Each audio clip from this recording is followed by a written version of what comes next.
Hey Wanderers, and welcome back to the Wandering Gamer Network Plays Monster Camp. I'm Zach. Shoot, and I'm Mandy.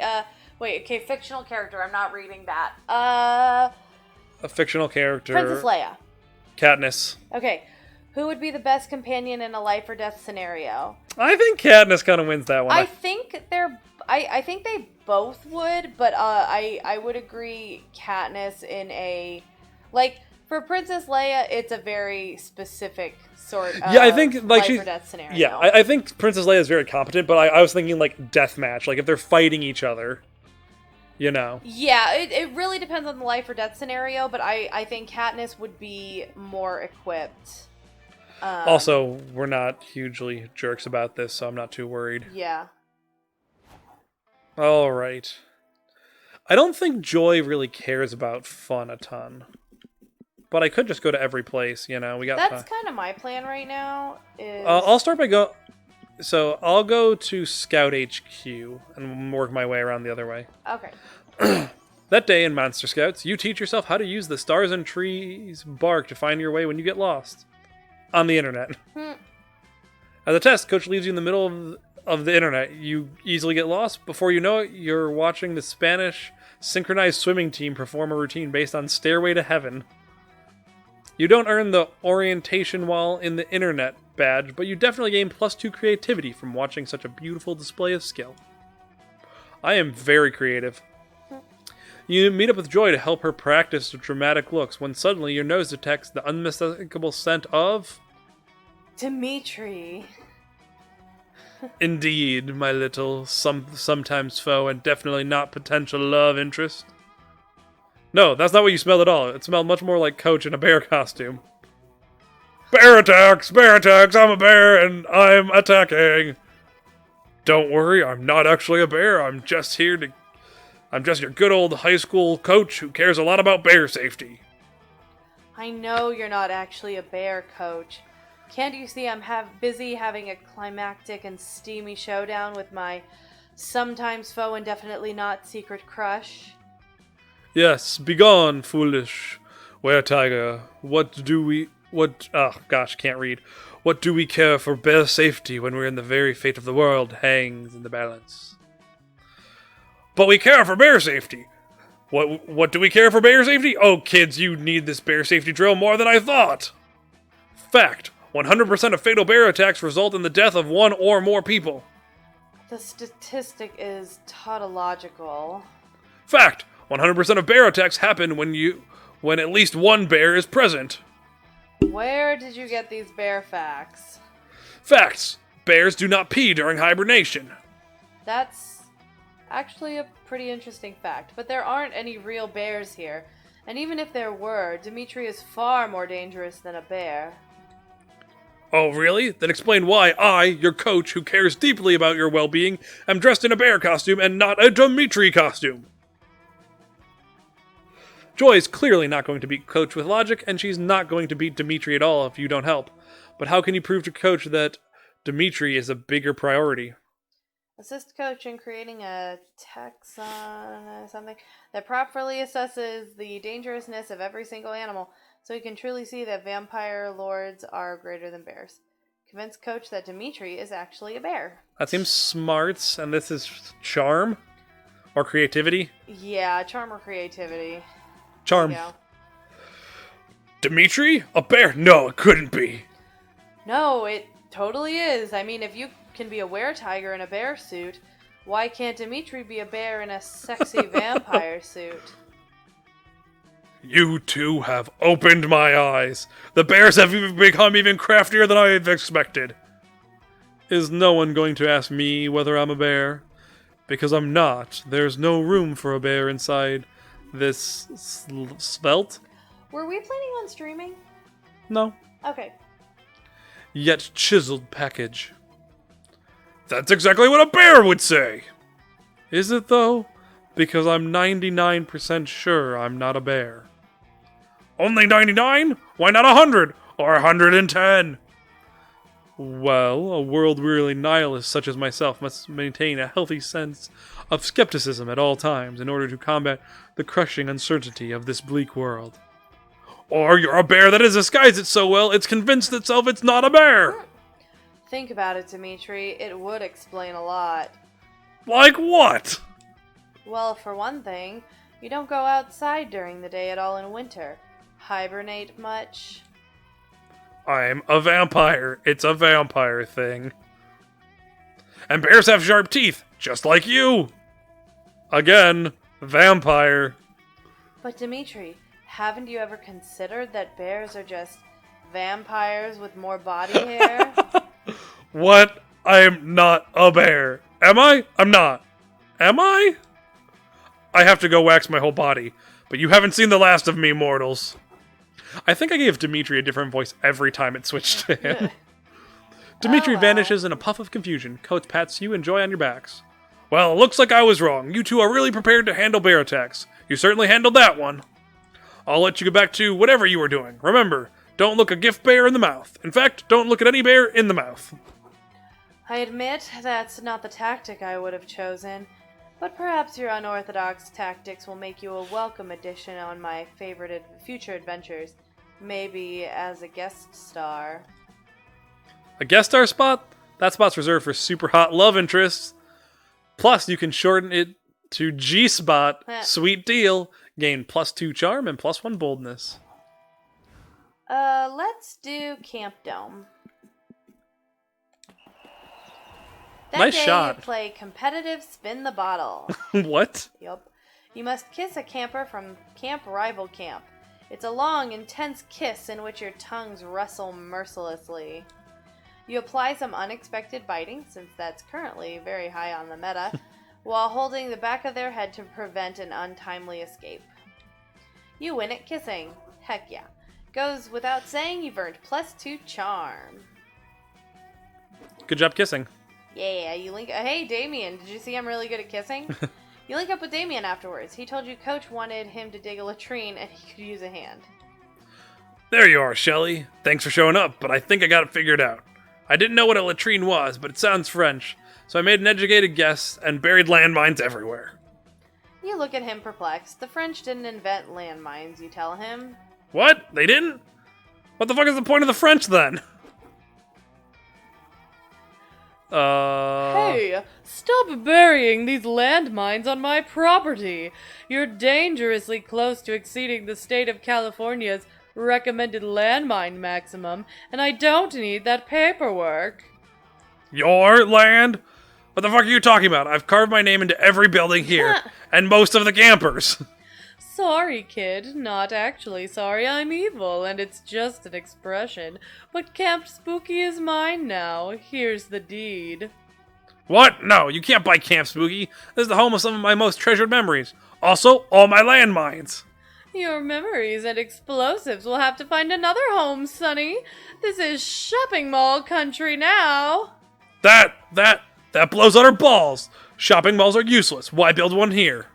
On the contrary, shopping malls still have one very important use, making summer campers like you absolutely miserable. Now, if you'll excuse me, I'm off to spill some oil in the Pacific Ocean and blame it on sea otters.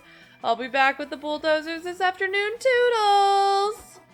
Fuck this, we can't let that colossal wiener bulldoze our beloved camp. I was planning to bulldoze our beloved camp. There's only one way to fix this. That I will accept. Crimes! Yay, crimes! Remember when you didn't want to have Shelly romance him because she was the good girl and you didn't want him to corrupt her? And now Shelly's going, yay, crimes? Shelly was only that way in high school with Scott. Now we're camping and everything is out the window. Come on. Come on, Shelly. Help me think of an act of vandalism so heinous it'll scare that dweeb away for good. Bring in the one thing guaranteed to destroy the value of any property, shitty neighbors. So salt in the soil, so no shopping malls will ever grow here again. Man, yours are hard. Right. I don't know. I think so salt. That feels like creative. All right, I'm gonna do it. Well, no. Hang on, I'm talking through it. I thought That's why I checked. Smart, fun, charm. Or it could be bold. Which would be bold? Would either be bold? I don't know. I mean, I feel like either is kind of, like heinous acts of vandalism just inherently feel bold. Right. I think the top one might be smarts. I think it's hard to tell, but I'm thinking that I'm gut feeling. I like the top one. All right, top one it is. Yeah, I'll do top one. So Yay! fun. You're damn right. Shitty neighbors can turn the best property into a carnival of shit. Like my fucking neighbor Randall, he always smells like burning hair and has a fish hat that I covet. God, he makes me fucking sick. But where will we find some appropriately shitty neighbors? It's not like Randall's moving anytime soon. Damn him. What we need are some skilled bad neighbor impersonators. Caper experts, you know? Or what's another way to say it? Oh yeah, we need some prank master. Yes! Sorry. Prank. What is it? Prank masters. They're here. Oh. Our loves are here. Davey, get out of here. Yeah, I'm sorry, Joy, I'm done. My bay's here. With a Z. Oh, gosh. I was going to say escapade specialist, but that's even better. Well, I got to do all these. We're here to be your bad neighbors, bro. Polyard made a list of everything we need. 1 white picket fence, 1 roll of garden hose, and 1 bucket of fake mustaches. Why so many fake mustaches? There's only 2 of you. And you don't really need a disguise. I did my research, Damien. If you took all the shitty neighbors in the world and put them in a pile, do you know how many mustaches you'd have in that pile? 1.6 billion! Alright, you're the professionals. I'll get you some mustaches. I have a bunch of severed heads I've been meaning to shave anyway. One gruesome disguise montage later. Alright, I'm back. I hope you wore your getting evicted pants because Who are you guys? We're your new neighbors, bro. A polyamorous throuple of horny mustachioed men. I like how it doesn't match his hair color at all. Them. Yeah, we love having threesomes, growing body hair, and vandalizing shopping malls in bizarre and disturbing ways. Welcome to the neighborhood. This is not a prank and I am normal. What? They said nobody lived near this camp because of, quote, too much collateral damage. You're telling me I have to find a way to evict you guys too? That'll take weeks. You win this time, horny mustachioed throuple. But you haven't heard the last of Mr. Papa's evil CEO. I will return. I'm so glad I had you read him.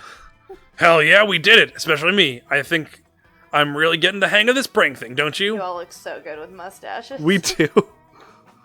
Most definitely, bro. Like I said, this is not a prank, even though it totally was a prank. Where did you even come up with this stuff? I guess I was just inspired by mischief in Shelly's heart. Thanks for backing me up, hot stuff. Scott, you want to just hang out behind, like, where are we? The camp dome for a little bit, and then I'll go back to Damien. Can you send Polly over to Scout HQ? Damien's not the only thing you'd like to back up. The other thing is his ass. You gain +2 fun and +1 creativity. I'm probably going to need bold with him. So I'm going to guess that's the manner. Choose the color green. Orange. Based on how disturbing it would be to go to your boss's house, everything. Only to discover everything they own is that color. Both would be pretty heinous. Yeah, both would be pretty heinous. Since you've gone first the last 2 times, yeah. Can we just, yeah. Yeah, I'm cool with that.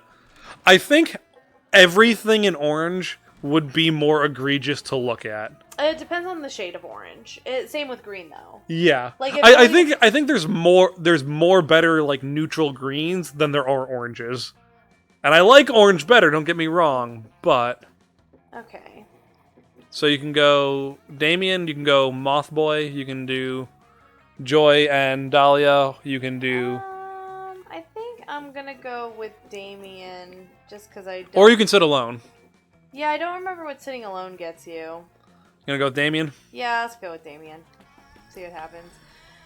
In the glow of the campfire, you see Damien holding some kind of stick-like object near Milo's eyes. Clearly, he is about to poke them out, so you rush over to stop the blinding.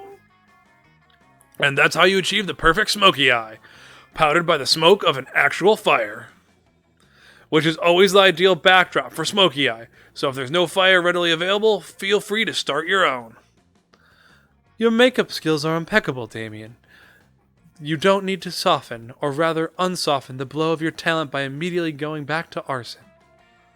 But that's who I am. I'm Damien the Arsonist, the badass, the criminal, the spicy red adult. I would hate to be known for my skill set I've honed secretly since childhood, always dreaming of the day I could become a makeup artist and hairstylist, universally adored for my talent.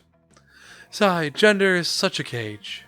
What? Nuh-uh. If I were in a cage, I'd know, and I'd destroy it. No cage can hold me. Sorry. I just need people to fear and respect me. Fear and respect is difficult to buy and even more expensive to maintain. I can't let people down like that. This is the problem, putting these labels on yourself, Damien. If you choose to define yourself as a bad boy, you take the trappings of toxic masculinity that come with it. You could keep all your old hobbies like arson and crime, while celebrating new hobbies like floral arrangements and figure skating. Let's start with a poem to reveal your artistic side. Yes, that'll be the perfect thing to accompany your beautiful, delicate makeup skills. A beautiful, delicate poem. If you really see my makeup as art, then you wouldn't need to pressure me to write a poem to be an artist. Ooh, nice one, Damien. These two clearly aren't going to see eye to smoky eye on this one. Time to do what you do best and pick a side. Why should Damien write a poem when crimes are poetry already? What's that, Damien? Can't rise to Milo's challenge? I knew you were scared of poems kicking your weak prosaic ass. Good, whatever. Making chicken noises. Okay, well, it's definitely the top one. Milo seems skeptical, so to prove your point, you stab a dude while reciting T.S. Eliot's The Wasteland. Shelley has taken a turn. Wow, your words, they were so gorgeous, so pregnant with incomprehensible gravitas. Why did you never tell me that crimes were the most beautiful and sensitive pastime all along? Because they're not. I mean, they're not a form of poetry, because then you'll leave me alone. Yes, crimes are poetry, such poetic poetry. Crime, crime, crime, I do it all the time. Sometimes it can rhyme, sometimes not because all poems have to. This is honestly captivating. Shall I stab thee on a summer day? No, thou art far too fast and not to do it in the night whilst thou sleep.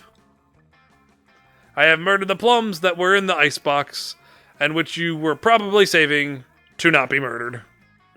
Forgive me, they were so flammable, they looked at me funny. I didn't even know one could murder a plum. This conversation is so enlightening on so many levels. I have so much to learn about the many pleasures of life. And according to the internet, on Murder Considered as One of the Fine Arts by Thomas de Quincey is a great place to start. Farewell, sweet poet. Heh, that was too easy. Let's go be artistic by doing some crimes. Silly Milo. They don't know that I would never, ever write a poem. You refrain from pointing out that in trying to avoid writing a poem to appease Milo, Damien actually wrote several poems, most of which were pretty good. Instead, you enjoy the poetry of a lovely evening taking the campfire and turning it into fire everywhere. True beauty. Campfire, campfire, burning bright at Camp Spooky in the night. What immortal hand or eye could take you and also make you a fire in the camp dome, the haunted mansion, and the lake? That was riffing off of an actual poem. Yeah, well, a lot of them were. Well, that one was like Tiger, Tiger, Burning Bright. Yeah. Yours, baby. Oh no, my controller got unplugged. Ah. But yeah, I knew some of them were. Oh my gosh. All right. I feel like I should go to Joyan. Well, I kind of want to know what a Mothman does, but that's another night, right? You sit down between a classic Dahlia x Joy exchange. Dahlia is being very intense and excited, and Joy looks like she'd walk over a bed of hot coals if it would shut her up. Come on, Joy. I'd be a great addition to the coven. I've already memorized all your moves, your favorite catchphrases. I even bought the limited edition Season 3 phone case off eBay. What else? What more do I need to do? How about be a witch? Or having even the slightest bit of foresight and subtlety to your plans? I can be subtle. Look at me, I'm being subtle right now. Watch as I inconspicuously nudge you towards inviting me into the coven! The moth is probably the shop. That's what I was just thinking. Yeah, I just like had that. Now please let me into the coven, I want this so badly! We don't need a fourth member. 3 is the number of the triple goddess, which is not a force that can be broken. Also, we only have 3 main character slots available. If we open a 4th, the networks will be forced to establish a union. Well, I'm sure there's something I could do. Maybe I could be your body double for the really intense fight scenes. I mean, we're basically twins already. No. Oh, come on! Look, I already have a joy wig that I can wear. Is that real hair? Hell yeah! I've been collecting it slowly while you slept so that I could be prepared for this exact situation, which should show you how committed I am to the coven. Joy looks halfway between exasperated and disturbed. But God, Dahlia is just so cute when she's irrepressibly passionate about something. You know she's not going to drop this until she gets a satisfactory answer. But which of them do you want your answer to appeal to the most?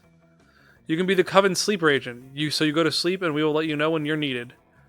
Coven's last season was too grim. The season needed more sex appeal. You can be the irresistible blue seductress who distracts the villains. I think the top one's Joy. Yeah, I think the top one's Joy.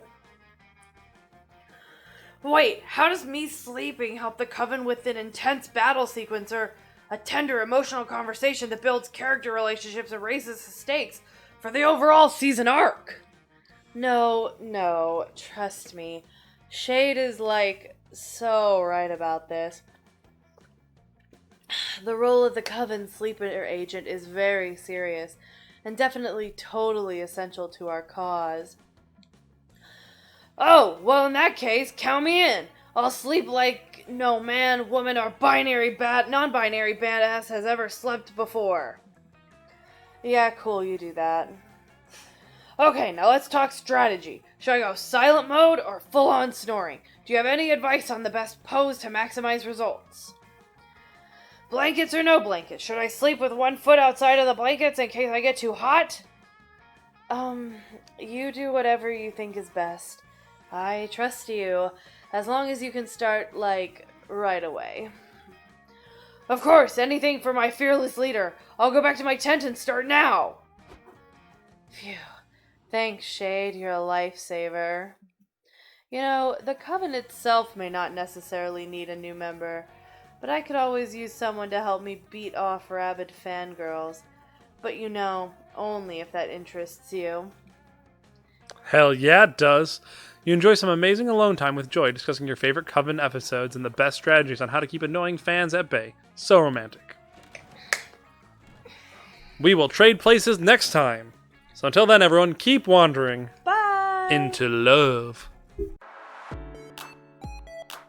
Hey Wanderers, and thanks for listening to the Wandering Gamer Network Plays Monster Camp. We hope you enjoyed it. If you'd like to hear more content from the Wandering Gamer Network, check out the link in the description below.